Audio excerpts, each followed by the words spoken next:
Why did I leave South Africa 5 years ago? I know what you're thinking. Unemployment crisis worsens. Relatively corrupt. Synonymous with violent crime.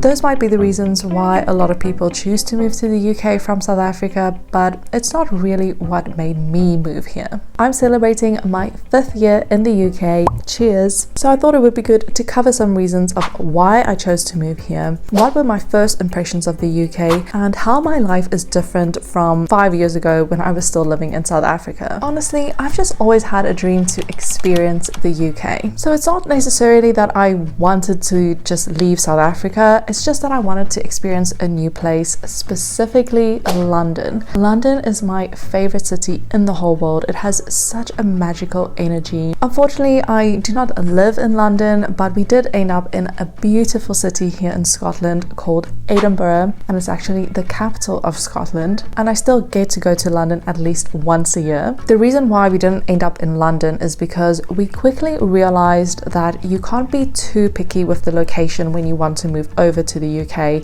You kind of just have to go with wherever you find your first job. I've always had such a passion for traveling, but let's be honest, the South African rand is so weak, so traveling abroad is very expensive. The UK's location is also amazing for traveling through the rest of Europe because you can get to so many other countries just by taking a short flight or even a train. So if you're keen to travel a bit more, it makes sense to be located in the UK. I had some really interesting and good jobs in South Africa, but I personally work in the digital space, so I always kind of felt like I was behind the rest of the world because it felt like all the digital trends were starting in the UK or in America, but now I'm here in the center of where everything is happening, so I definitely feel work-wise that I am really getting great experience in the digital space. Before I move on to my first impressions of the UK when I arrived here, I want to chat about how I was actually able to move to the UK, because that is probably the number one question that I get asked. It was a very expensive process, but I was able to apply for a spousal visa because my husband, who is also South African, has a British passport because his dad is from Scotland. So because he has that connection to the UK, it made it a lot easier for us to move here. I wouldn't say it made it more affordable. It was still, like I said, a very expensive process, but for us, we kind of saw it as an investment in our future. So in the last 5 years, I had 2 spousal visas, and now because I have been here for 5 years,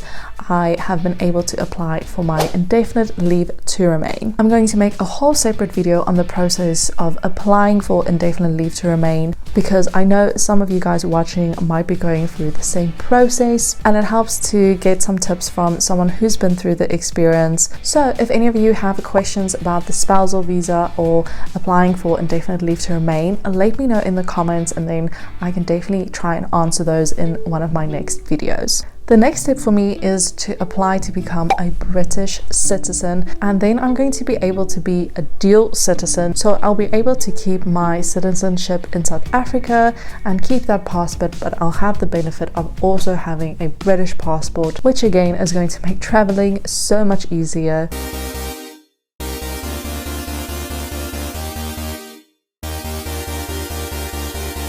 I got a bit sidetracked there, but let's continue with my first impressions of the UK when I arrived here 5 years ago. South Africans are known to be very friendly and welcoming, and here in the UK I have also found people to be friendly and polite, and obviously this is a generalization of my experience. It doesn't apply to everybody that I've met. But when I was living in England, I did find that it was quite hard to feel included. So people were friendly, but they weren't really keen to invite you into the circle and really get to know you. Building relationships takes time. It doesn't matter where you are. So maybe I've just had more time in Scotland, but here I've been able to make some really good friends. The lifestyle is very different, and I loved it when I first arrived, and I still do now. I love being able to walk to so many different places, walking to the shops, walking to work, walking to the park. Personally, I'm not a big fan of driving, so I also love using the public transport and the fact that there are so many public transport options. I will say that the public transport can become a bit expensive, but it's there, it works, it's clean. The only part of the lifestyle that I'm starting to struggle with now is the amount of living space. The UK is small, so living space is also small. In South Africa, you have big houses, big gardens, so much space. And I used to be fine with the idea of just living in a small flat in the city. That's what I wanted. But now I have a baby, I have a dog, and with that, you need more space. So that probably means moving out of the city and looking for a bigger house, but we'll see what happens. The weather is something that people always bring up when you move from South Africa, because obviously in South Africa we are so blessed with amazing warm weather and a very short winter, and here it's the opposite. But when I first arrived, it didn't actually bother me, and I arrived in the middle of winter, but that was when I was living in England. England actually has amazing summers. It gets really hot in some places. But since moving to Scotland,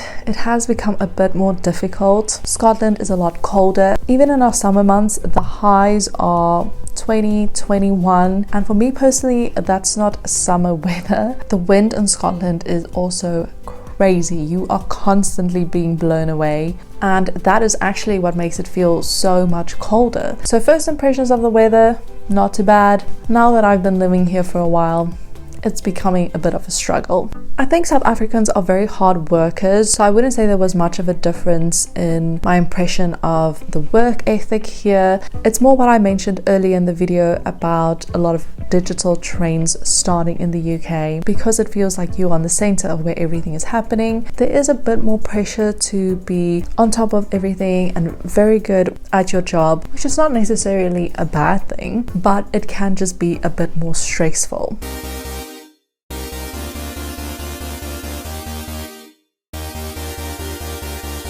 Obviously, my life has dramatically changed since living in South Africa, so here are a few of the main differences. It's inevitable that when moving to a different country, you are going to be more alone. When you're in your home country, you have your family, you have your friends, and I had plans almost every weekend to do something with someone. So it is a big adjustment at the start, getting used to spending so much more time by yourself, but it does teach you to be more independent and enjoy your own company sometimes. I definitely feel that I'm also living on a lot more of a strict budget. I think after the pandemic, everything everywhere got more expensive, but in general, living costs in the UK is very high, especially since we've been going through a cost of living crisis for the last few years. So I feel like I had more disposable income in South Africa after my expenses. It was a bit more affordable to go out to restaurants and maybe buy some nice things for myself here and there, whereas in the UK it is so expensive going out to restaurants. Eating out is expensive, alcohol is very expensive, all the different activities are very expensive, so I don't think you can afford to do something fun every single weekend.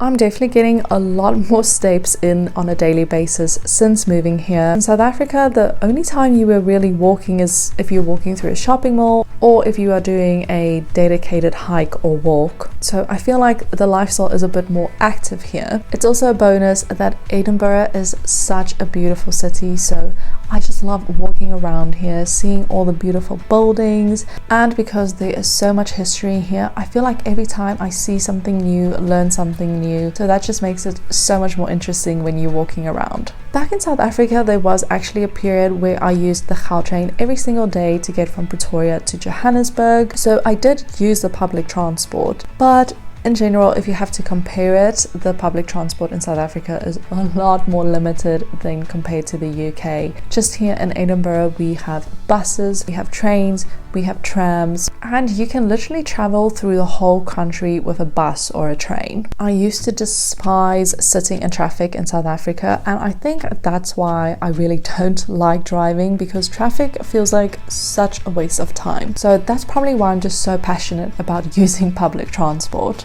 Online shopping here is on another level. You can literally order something now and have it the next morning. I know South Africa has a few new things since I left, like the Checkers 60/60, but it still has a long way to go to be on the level of the UK. The only thing you really need is Amazon.